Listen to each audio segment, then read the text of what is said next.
From Inwood in New York City, welcome to Inwood Art Works On Air. It's where you meet the musicians, filmmakers, writers, theater makers, and artists of all stripes that make their home what we affectionately call upstate Manhattan. I'm your host, Aaron Sims, and today we welcome local soprano composer-producer Karyn Levitt. Karyn wrote the shows Will There Be Singing?, a Hans Eisler Cabaret, and Hollywood and Weimar, songs of European composers from the golden age of film, and has performed them at renowned venues including the Center for Jewish History, Off-Broadway's York Theater, Feinstein's 54 Below, as well as Goethe Institutes in LA and Boston, amongst many others. She is among the lead singers of the highly demanding Eisler repertoire. In addition to being a celebrated soprano, Ms. Levitt is a distinguished producer known for her historic collaboration with Eric Bentley, whose Centennial Tribute she produced and performed at Town Hall, now documented in the feature film Honoring Eric Bentley, a Centennial Tribute Concert. Her professional background also includes acting, composing, writing, editing, and performance coaching. We're going to talk to her about her work on the stage and much more. But first, let me welcome you, Karyn, to Inwood Art Works On Air. It's so great to have you here. Thank you, Aaron. I'm thrilled to be here and thrilled to be among the so many talented artists in what you affectionately call upstate Manhattan. A little tongue-in-cheek there, but it's kind of fun. When I first moved up here, I used to say just below Canada is where I live, which is actually still true. Because I mean, there was a time when we were not on the maps, the subway maps, and anything. So so it's kind of our little fun poke at ourselves, I should say. Yeah. You know, we can make fun of ourselves, but nobody else can. Well, welcome, and I wanted to ask you, how did you find your way up here? Oh my gosh. I mean, thereby hangs a tale, as Shakespeare wrote. Well, we only have so much time in the podcast. We don't have time for that. I was living in Hamilton Heights for about 10 years, and it just worked out that my boyfriend was selling his apartment and looking up here and just things with my apartment. So we decided, hey, let's try living together. And that's what we did, and we found a fantastic place. Once we made that decision, we found a place in 2 days, and I absolutely love it. I adore the neighborhood, which is we're downstairs, I call it. Mm-hmm. You know, those long stairs from the Hudson Heights right area. You know what? Overlook Terrace, yes, if you will. Yes. So chic. But the terrace, which is overlooked, or the overlooked terrace. They overlooked making the terrace when they made Overlook Terrace. That's kind of the joke. I think it is. It's like, I think hey, it's hilarious. we're on the ground there. Yes. But I'm looking over a 4-leaf clover. So there you go. There you go. Well, everyone loves a good origin story, and thanks for telling us how you got here. But how did you find your way to music? I mean, it's essential. It's your guiding star, and so people have callings. Some people are doing work for food. Other people are doing work in churches. Other people are doing work in politics. Like, how did you find your calling in music? Well, really, it has to do with my upbringing and the fact that my parents played classical music, Broadway shows, and old, swing music, Benny Goodman and all that, for me from the time I was a baby. And so this may be the one wonderful aspect of my growing up years. The rest I could do without, probably. But in this it's the greatest hits show. Give us the good times, Karyn. In this sense, I grew up steeped in music, and I really do think it organized my brain, wired my brain for music. So from the time I was a little girl, I mean, I was, hearing great symphonies and songs would come to me. And, by the time I was a teenager, songs would come to me in dreams. I would get up in the middle of the night. I had a tape recorder, not a cell phone, a tape recorder. Exactly. And I would, because it happened, it happened a few times, and I would just get up and sing it into the tape recorder. And this behavior has continued my whole life. But it was, wild. But I always sang. Starting in I was always singing, like as a young person. So I grew up going in choir. That was the main thing, and singing madrigals and all that kind of stuff. Texas All-State Choir. Grew up in El Paso, Texas. And I was just something that was part of my life at Oberlin too, being in choir. And it was something that even though people thought I would go professionally into music, like in college studying, I didn't. I was an English major. I went with that side, which is also very strong in me, writing and the love of words and communicating through words. So that, but it's just simply been a through line my whole life and won't let go of me. I don't want it to let go of me, and I don't want to let go of it. I love it. Yeah. I love it. Well, it's the universal language, and it is. and including speaking of writing, and it's just like it's a form of communication that everybody can understand, even if you don't know the words. Yes. And it moves you, and I always say, but particularly about theater and also about concerts and listening, it's like when you walk away, it's less important what they remember what you say, but it's more important how you made them feel, and I feel like music is it's so powerful and writing and reading, you can say, is a little bit more of a solitary not so much a communal activity, although it's for their community. It's music is such a welcoming, inviting form, which leads me to also ask is that so I know you grew up in Texas, as you said, and then spent time in Ohio. It's like, well, you're growing up, listening to like all sorts of music, and like Madonna and Prince are on the radio, and Bruce Springsteen, and Korngold, and Eisler and Weil are not on the pop music FM channel. So I'm just curious, like, where do you discover your affinity for those people who've made up a great part of your adult life? That is a great question, and I will tell you, it does go back to my parents' amazing record collection. Not Eisler, but Kurt Weill. There was this, I still have this album, this vinyl album called A Kurt Weill Cabaret with Martha Schlama and Will Holt. And I fell in love with this album probably in my early 20s, and I couldn't get enough of it. And that was my first exposure to Bertolt Brecht.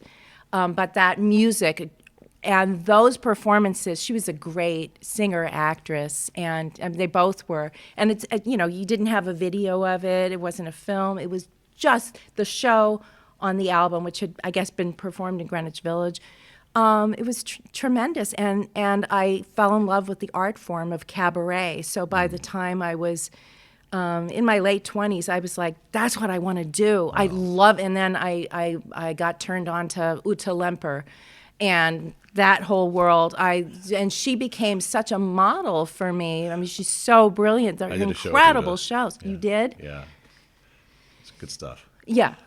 But it's funny, like the whole era. It's like, coming back, Weil and all that stuff, all those guys. It's just that, the cabaret world. And I guess my question to you is like, were you also aware of like what they were singing about in your 20s? Because it's like, it's like they were singing like kind of the pop songs of their eras. Do you know what I mean? Like they were young people then, writing what they were. Did I understand it all? What I got? Not all. I'm not saying like you were like into like the social political stuff, but I'm just saying but it's like it's just interesting like thinking about like the Taylor Swifts of the world now, and whoever in the country music dial is, or the country and western, or rap, or hip hop, like like what's the messaging now? I'm curious if like the people are now listening, going, I just like the beat, versus like when you're in your 20s, because cabaret is so romantic. There's a lot of there's a lot of passion, and then there's a lot of pain as well as it comes from, which is a lot of root of all that good art. Yeah. So just curious if that was aware, and also like the whole Hollywood scene as well. So if I were to repeat your question as I'm hearing it, what like culturally, how would I compare the music of today that people listen to now as opposed to the influences that I had? Yeah, it's more on the lens of like, I was using today as a reference. It's like when you were listening as a 20-year-old, like were you like, was it how was it resonating with you? Just curious. Well, I mean, I loved like the Talking Heads, but I didn't really have that much exposure to music. I knew James Taylor. I knew. I knew some great folk singers, certainly Joni Mitchell. I loved Elton John growing up and all that, but I can't really say I was ever the 20-something that listened to the radio that much. I was kind of always in my own world. I mean, for an example, at Oberlin, I remember turning on the college radio, the Oberlin College campus radio, and hearing for the first time Schubert's one of Schubert's famous leaders, sung by Dietrich Fischer-Dieskau. And I was so blown away by that repertoire that when I moved to Boston, because I was in Boston then for a very, very long time right after college, that was my first main thing, was buying a whole box set of Schubert Lieder. Wow. So I was really I wasn't partaking of pop culture really even in that time. I was kind of in my own world of classical music, art song, Puccini, all of this stuff, and that all developed through voice lessons. And I don't know. So the music today, I hear things from time to time, and I often find it very really so focused on kind of just the lowest level of what you call love and attraction. Not really, just kind of more very crass. A lot of times crass and not inspiring, not really about something. Now that I'm not going to say that across the board, because I have heard the occasional song that has a great lyric and you're like, whoa, somebody's out there doing real stuff. Right. But it seems overall that it's kind of shallow and also a negative, cynical. I think there's room for all that. I think I agree with everything you say. There's things that do resonate, but on the whole, it's just perhaps just not as smart or as intelligent as perhaps other forms have in the past. But you know, you build on everything, and it'll inform something else that'll take off. We just don't know what yet. Yeah. But the reason why I wanted to ask that question and see how pop music resonated with you then and now is that, you know, you're a writer, and so you know I was curious about, you know, what resonates with you in your writing that compels you to write and put together shows. Well, I mean, no, that's a great question. I think it all. I mean, I kind of. I don't want to limit what the process is, but so much of it comes out of the desire to sing and singing my whole life and loving the art form of singing, the vibration of that, but also the words. And so I really started putting together these one-woman shows when I was in my early 30s that were both songs in different languages, you know, German, French, Italian, but I would put them with Shakespeare sonnets and monologues from plays. And really that's because of a kind of coincidence and collision of two different things that I was studying. I'd been studying voice since I was a teenager, but continued that in my 20s, you know, voice lessons and all of that because I loved it so much. And also was taking acting classes. And my acting teacher at the time, who was fantastic, he would say to his students, look, there's not enough work out there. So if you want to continue to develop as an artist, as a theater person, create your own one-person show. In the meantime, my voice teacher was saying to me and others of her students, there's not enough opportunity out there for people to sing classically, and if you want to continue to develop as a singer, create your own recital, mash up, you know, Reese's peanut butter cup in this brain, and became doing something that was taking monologues and Shakespeare sonnets and other poetry and putting them into a narrative, kind of, that wasn't even narrating it, but justifying what does this song written by somebody who didn't know this, you know, writer at all, what do they have to do with each other, and making it up. And that's kind of where all this started, and it was kind of wild. I love it. And you know, here I am. Well, here you are, and you're still doing it, still standing. Well, now I write. I mean, now I research. I mean, those two shows that you mentioned, will there still be singing a Hans Eisler Cabaret and on Hollywood and Weimar, songs of European composers from the golden age of film. That was a ton of research. Yeah. I mean, you know, to take on I mean, I know we're not there yet, but to take on that repertoire of the Brecht-Eisler songs was that was like a research project. And the show that I created, a friend of mine said, "God, my God, this is like a thesis." But it's a thesis in the form of a show. Yeah, but you take something away from it, which is great. Yes. Which is really great. Well, let's go there. Yes. So speaking of performing, let's turn attention to your relationship with Eric Bentley. Yes. So culminating in your production, honoring him at Town Hall. Yes. Celebrating in tribute of his 100th birthday. Yes. For those of you who don't know, Eric Bentley was one of the most influential, I'll just say, theater lovers, essayist, critics of our time. I'm a theater guy, for the most of you know this podcast, so I have more of an affinity than many would say for critics and essayists, which are, I say, criticism is dying like crazy on the vine, but essayists are almost non-existent anymore in theater. So his contributions still stand and are incredibly valuable. And if it's already obvious, I'm a huge Brecht fan as well, and he was a bigger one than I was. And so can you recall what began your relationship with Eric? Yes. I had this unique opportunity to sing some songs for a gathering of friends, close friends, many of whom were in the theater. And one of those people in particular, when she heard me sing Berlin im Licht, Berlin in Lights, by Kurt Weill, not words by Brecht, words that he'd written. When she heard me sing that song, though she'd heard me sing so many songs in the past, she said, "You have to go to Eric Bentley." And I said, "Who's Eric Bentley?"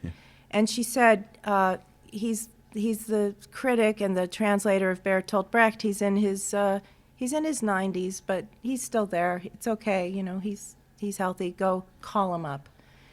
Like, and okay, so I had to. That set me on a path of, I didn't know who he was. As so many people on this path I encountered who either didn't know who he was, or if they knew who he was, thought he was already gone. Yeah.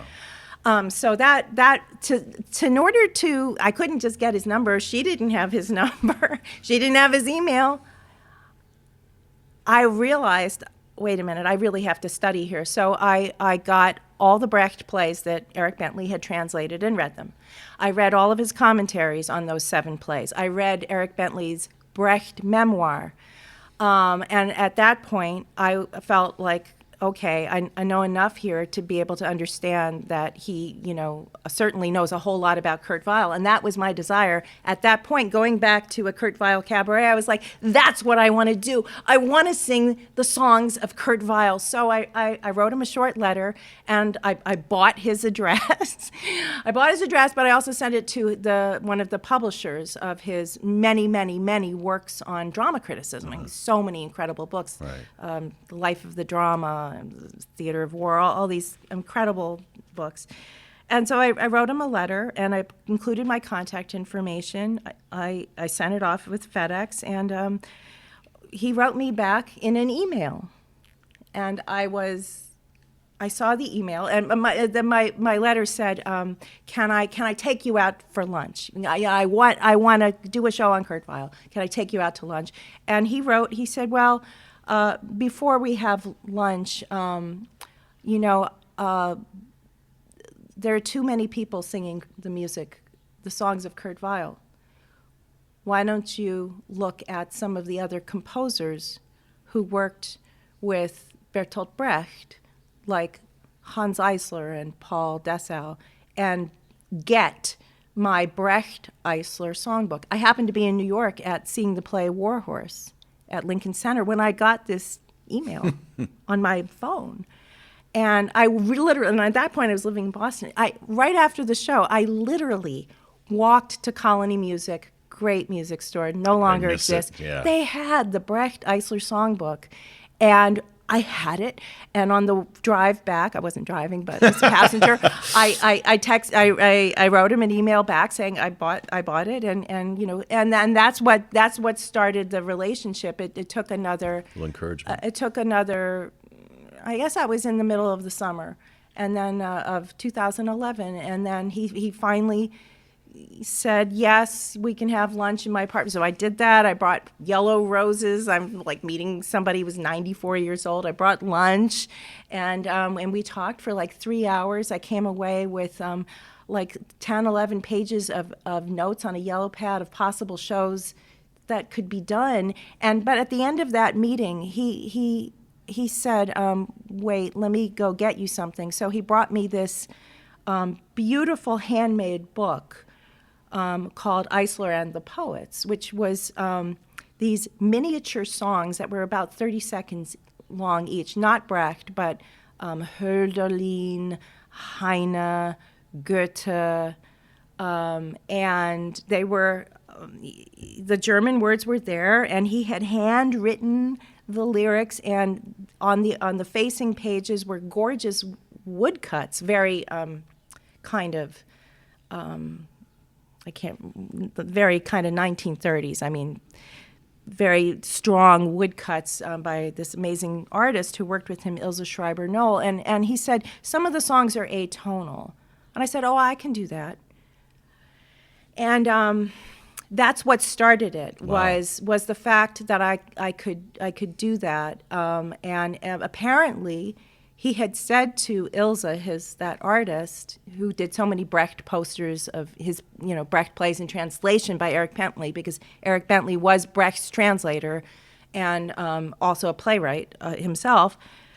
He had been wondering who can sing the range of stuff that Eisler wrote in working with Brecht, because he was Brecht's favorite collaborator. He wrote theater songs for Brecht's plays. He wrote communist ideological marching songs for the actor Ernst Busch. These are like, strong German songs. Yeah, There are no weak German songs. And then there were these very lyrical pieces, which Eric Bentley said when Eisler was off the leash, so to speak, of Brecht and his, ruthless unsentimentality that he would write. And so that was the first thing, was that I learned 26 songs by Eisler and Brecht and other poets in Eric's English adaptations in a month. Wow. And he put me on a schedule like immediately. So that meeting I had with him was September 10th, 2011. By the end of October 31st, I was performing 26 songs by Hans Eisler for one person in the living room of my pianist at the time. And then Eric said, do it again, invite more people. I got a church. By the end of November, it was 30 songs by Hans Eisler for 10 people in the basement of a church. And by that late December, I did a little showcase for various professors in the Boston area. And then, oddly, this was 2011. This all happened in a very short 3 months. Space of time. Yeah. Plus, I was working full time. Yeah. And I was a stepmother and had all this other stuff going on. It was not like I was independently wealthy, and could support I totally went for it, because when somebody, and he also turned 95 in the meantime, when somebody turns 95, you're like, I got to do this now. Yeah. And I didn't really hesitate over the fact that he said Eisler. He diverted me immediately from Kurt Weill to Eisler. I just went with that because I thought, that's extraordinary. Let me find out. I didn't even know if I liked the music. Some of it was very strange. It was atonal or close to that, and some of that was very beautiful and lyrical, but it was a whole new world. But how, it was like I understood. This is a once-in-a-lifetime opportunity, and I'm going to learn something. And I was looking for a new repertoire. I was singing all this romantic operetta, and I was singing great songs of the Yiddish theater, these shows that I'd put together along the way. I was working on a play with a collaborator about a great actress of the Yiddish stage, not the ones you already think you know about. Somebody hasn't been. I put all of that on the shelf, and it became this unbelievable journey with Eric Bentley kind of cracking the whip, like as a taskmaster. But you said yes, and it's a great lesson to be learned as well. It's like when opportunity knocks, listen, and you chose to listen, and by saying yes to an opportunity and being open to receive, the signs that point you in the right direction. It's changed the rest of your life, and you ended up doing this big production in Town Hall for his 100th. So 5 years later, you're doing this centennial celebration. 4 years later. Well, you're right. Not even. Yeah, not even. This was, I mean, if you go, no, it was like 4.5 years later. Yeah, it's incredible, and so you've become a great ambassador for his work, which I think is fabulous. Yes, really has, because I know. To your point earlier about you saying you didn't know who he was when you first met him, it's like, well, he's not your generation. It's like it's not somebody you or the generation before you weren't putting it in front of you. You know, like your older brother or your parents weren't really putting Eisler in front of you because it wasn't their bag either. So it's really so I really love the fact that this podcast, at least if anything else, could expose hopefully future generations here to more of the work, of the repertoire of all these wonderful artists, including Eric, and those who he supported. And we talked a little bit about the concert celebration that turned into a film. And it's it's a real treat. The film, by the way, it's a real treat, especially if you're a theater nerd like myself. There's always great anecdotal speeches by people who are celebrating Eric's life, and Karyn sings her face off for an hour and a half, or hour 45 or so, and it's also special with the reverence that this year now in 2026 is celebrating Brecht's 70th, right? Yes. So that's fun too, with the little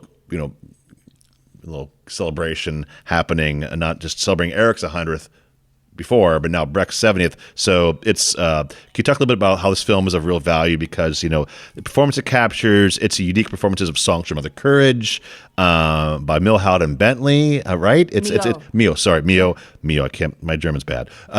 French.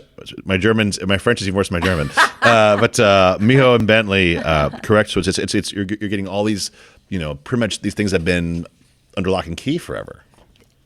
Yes, I couldn't put it better. I mean, the Mio Bentley songs for Mother Courage, that was unperformed material that was sitting on Eric Bentley's shelf. He had the score. He had the handwritten score by Darius Milhaud from a production that was supposed to go up on Broadway in 1957 against a competing production also going up on Broadway, also in Eric Bentley's translation, with Eric Bentley's translation of the songs originally composed to Mother Courage by Paul Dessau, the German composer. There were two competing productions.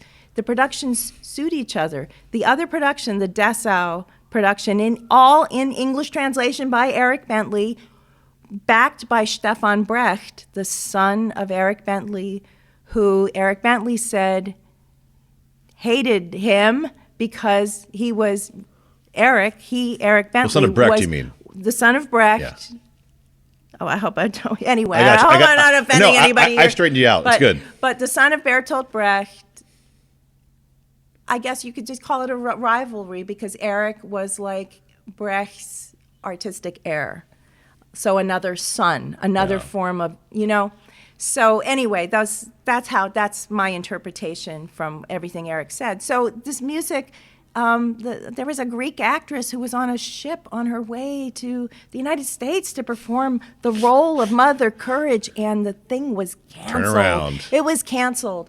And eventually the score was adapted by a theater company here in New York City, the Phoenix. I think they became the Phoenix Theater Company, and then they had a composer who adapted it but did her own instrumentation. So anyway, this 14-instrument chamber orchestra score never saw the light of day. And Eric said, "Could you do this?" And that was a gigantic piece of work, gigantic undertaking. But that was one of the jewels in the crown of that evening at the town hall. And so that was an amazing thing. And then that was the opportunity to the CD release of Eric Bentley's Brecht-Eisler songbook. There you go. Which I did with my little Hans Eisler trio ensemble, including William Schimmel, Eric Osling, and a fantastic guitarist. It's like name escapes me at the moment. We did that, and then all these speeches by Tony Kushner, Philip Lopate. Michael Riedel was the host. Louise Kurz Hirschfeld, Edward Mendelsohn, Michael Paller. Tremendous tributes that were so, on the one hand, heartfelt. James Shapiro, the Shakespearean, heartfelt, but also showing different sides of Eric Bentley, mainly as a critic. Right. Because when people think of Eric Bentley, they think of him as a critic. But I was there representing Eric Bentley, the artist, because that was really something that he wanted. His translations of the songs and the fact that he was a playwright, he wanted to be remembered for that. So I was there as an artist representing his art, the art of translation. Yeah. You know. Yeah. Well, I was going to say, I feel like, do you not feel a responsibility for being a torchbearer for this work? I mean, what a great gift you gave to Eric and all of us by being able to unearth this, put it in the public zeitgeist. It's now there. It can be referenced. People can see it and hear it. Yes. I mean, what a wonderful thing. What a wonderful thing. And if I hadn't taken that on, decided to do it, it was my idea. It was my idea along with my collaborator, producer at the time. That would not have been done. Yeah. It would have been a small little thing at, a bookstore or something. And maybe if somebody finds it, maybe doesn't. But it's like, as I say to people who come to me with ideas saying, hey, you know what you should really do? I go, no. Well, then what? Then I said, well, then what are you going to do? It's like there's dreamers and doers, right? It's like people. Yeah. It's like to have the idea is one thing, but to follow through is something entirely different. And you've done it, and so kudos to you. Thank you. And I want to say, I want to encourage our podcast faithful to check out the film online as part of the Inwood Film Festival's exclusive online presentation on IFF Plus. It'll be from May 28th through June 21st, online only. I wish we had time for everything in person. We're just a 3-day festival, folks, for the most part, with one day. It's really hard to do much beyond, and a 4-day gala. So we really don't get a chance to do much, but we're so glad to have this film and again, doing our part we can to help extend the life of this and bring this wonderful work that Eric has done, and of course, Karyn and all the collaborators she mentioned to you all. So please mark your calendars, please pay respects and enjoy it. Please also find Karyn's work elsewhere as well. But in the meantime, I also want to share one audio track from your Eric Bentley's Brecht-Eisler Songbook CD. We have just an audio track, no video, sorry, gang. But would you mind introducing the piece for us? Yes, this is called The Love Market. And in a way, it's kind of in the same world as Love for Sale by Cole Porter, only it's a little darker even. It's a young woman in a play who's basically had become a prostitute. But there's a line in there, where are the snows of yesteryear, where the tears of Friday evening, where are the snows of yesteryear? And that's a reference to poetry by Villon.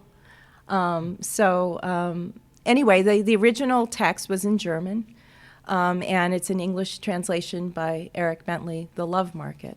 Awesome. Yes. Enjoy The Love Market, performed by Karyn Levitt.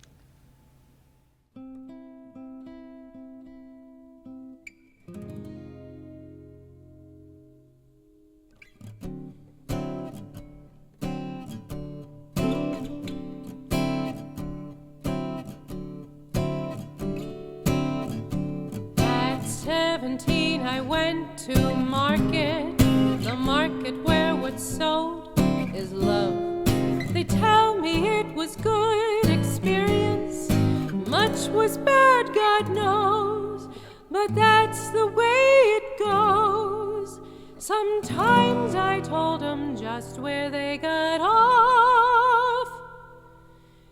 God be praised, it all will soon be over, love included and the heartache and fear. Where are the tears of Friday evening? Where are the snows of yesteryear?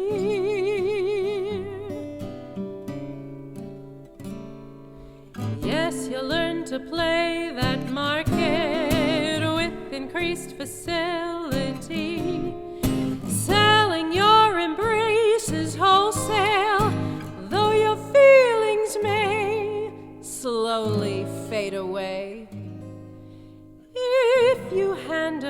out too generously.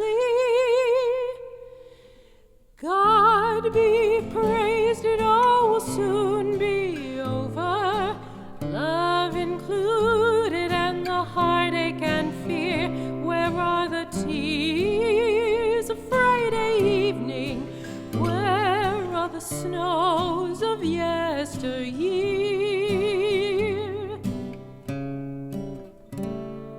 Study as you may that market, haggle as you also may, selling kisses and for peanuts, easy that it ain't. Still I've no complaint, though we don't get younger day by day. God be praised, it all will soon be over. Love included and the heartache and fear. Where are the tears of Friday evening? Where are the snows of yesteryear? Where are the tears of Friday evening? Where are the snows of yesteryear?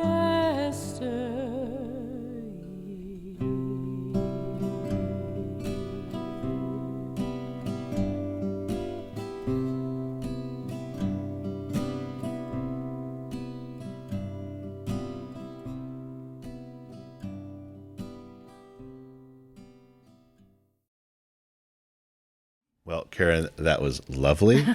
I listened to it before the podcast. I'll listen to it during the podcast. I'll listen to it after the podcast. It's a beautiful song, and just to touch on it, you are a real person as well beyond just singing. You have many interests, and what do you do when you're not writing songs and booking and performing your shows? How do you spend your time? Well, I mean, I do work as a writer and editor, largely editing. So there's that.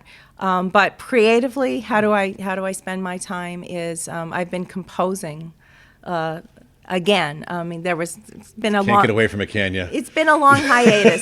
Well, it's sort of like if you're working full time, your energy is